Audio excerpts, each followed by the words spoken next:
Hey everybody, welcome back to Perfume Vegas, where the jokes are bad and my lighting's even worse. Okay? Note to self. Get better intro.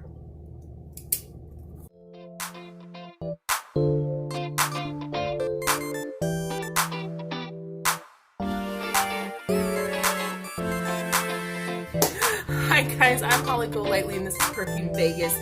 And if you're here, you're probably here to talk about perfume. Clearly. Duh. What? Anyway. So, a little while ago, maybe a week or two ago, I put up this video, which was including the information about some popular fragrances that I don't like and would never purchase. Okay? And then I get in an order that comes in the mail this little bad boy. Black Opium Eau de Parfum Neon. Black Opium Neon. So I guess somebody up there, at Sephora, I mean, not up there, but they thought that they might be able to convince me to give Black Opium another go if they sent me a sample vial of the newest flanker. Did it work? You'll have to wait to find out. I'm not going to tell you. What I am going to tell you is kind of what I think about the new flanker and also whether or not I do recommend it, if you're interested. So Black Opium Neon has like these really gorgeous ads that run like on YouTube and online, and it has like Lenny Kravitz's daughter. I'm not sure what her name is. She's like gorgeous. Her skin is flawless and the lights are just like everywhere, and it's got that song about 5:30, which doesn't make sense because both 5 in the morning and 5 at night are really weird times to be under neon lights, but maybe they're like a evening carnival or something. I don't know. Let me just set a scene so that I can kind of judge this from a more unbiased perspective. Okay? So it says here in the little sample set, also, like, look at that with the pink. Does not kind of make you want it. I'm a sucker for neon pink. So neon pink and neon yellow. So it says, when dark coffee meets the vivid and audacious dragon fruit, a vibrant and luminous addition flashes through the new Eau de Parfum Neon. It has coffee accord, dragon fruit accord, mandarin essence, and orange blossom accord. So I've been kind of like experimenting with this. I have actually used quite a bit of the sample.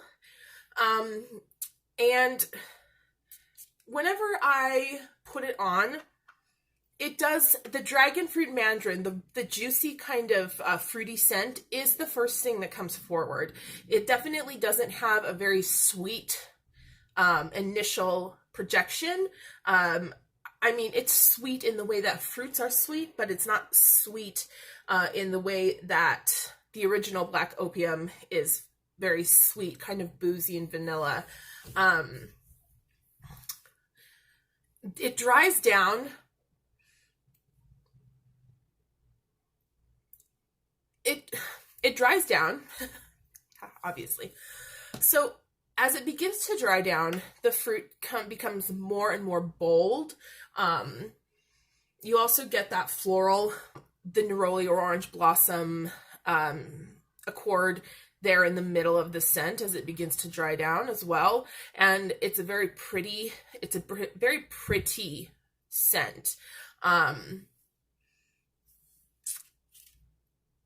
One thing that really surprised me was how much of the DNA of the original Black Opium I can tell is in this flanker while still maintaining a sense of originality. I would say of the flankers that I have tried, I'll put it on the screen because I can't remember.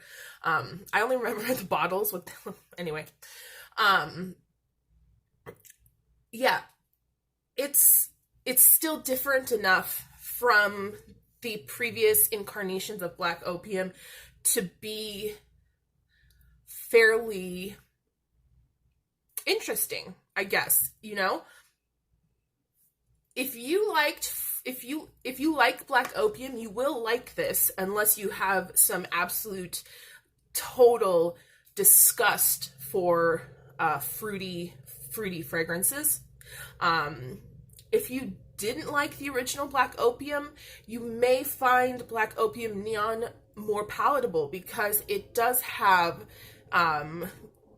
that feeling of lightness. It's a little bit neon. It's brighter. It is. It truly is. I mean, they're not lying. It is brighter. It is brighter. It's a little bit more bold, and it's a really nice flanker. I guess what I am beating around the bush saying, would I buy this? Would I buy Black Opium Eau de Parfum Neon? No, probably not. I don't dislike it as much as the original and other versions of Black Opium. I do like it better. But I probably wouldn't purchase it unless I found like a really good deal or it was offered to me in some way. So back to the fragrance itself, however, putting my personal opinion aside, on my body chemistry, the lasting power is moderate. It's not like extremely heavy. It's not going to stay on your clothes till the next day sort of fragrance.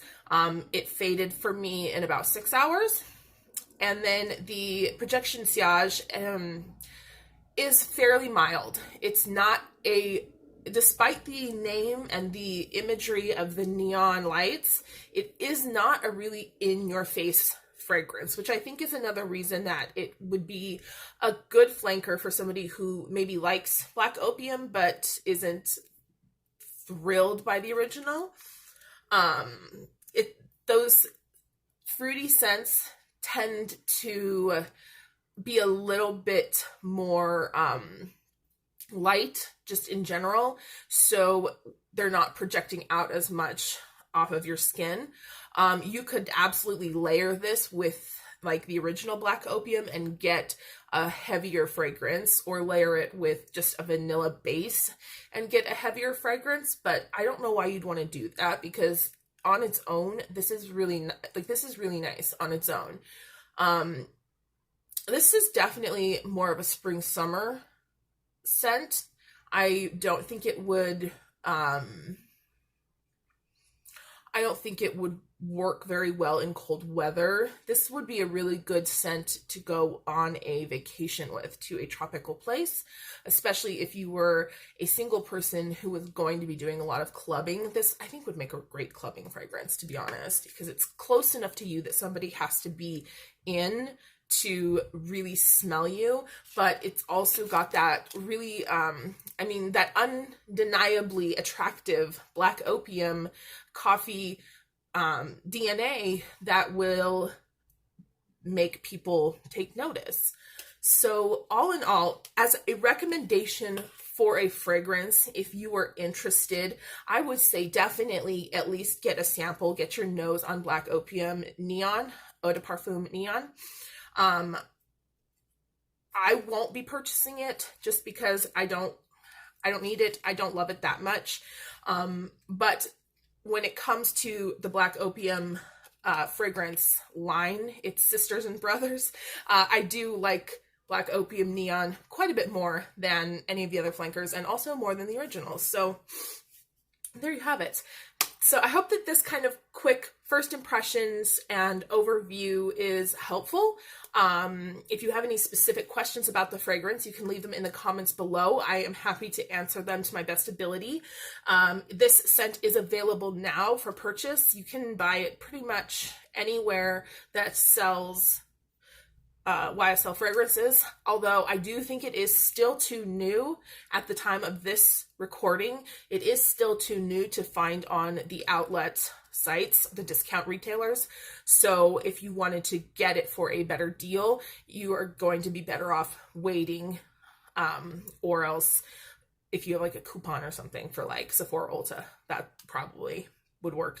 I think that's all I have to say. So, yeah, let me know if you have anything else you would like to hear a review on. A first impression type of review. Sometimes I do live near a ton of places that sell fragrances from niche to luxury to mainstream. And I'm happy to try to get samples to review for you guys if you have any requests. Otherwise, thank you so much for coming. And now if you just came from the review, you can turn the video off, because the rest of this time, I just want to thank really quickly Mark at Robes08 for the contest that was held for the female perfume reviewers. This is the last video that I'm going to be putting up in the contest time span. So I just wanted to say a quick thank you to him, everyone who's helped him with the competition. And I also want to say a huge thank you to the other amazing entrants, the other amazing fragrance bloggers, vloggers, reviewers, because I have been so inspired by your videos. I think I'm like following almost all of you now, and your content has been so inspiring to me. It makes me want to record videos every day, and it's so fun, and it's just brilliant to see what other people are doing, how they're doing it, see what their thoughts are on fragrances, talking to people in the comments. Yeah, I guess I can't really state it enough, but I really have appreciated the interactions that I've had with everybody so far in this competition. I'm sorry that it's going to be over soon, but I do wish everyone, the best of luck, of course, and I hope that we can all continue on these creative journeys together, because, hey, come on, we all love perfume so much, so let's keep it going. Anyway, thank you so much for watching, guys. Have a great day.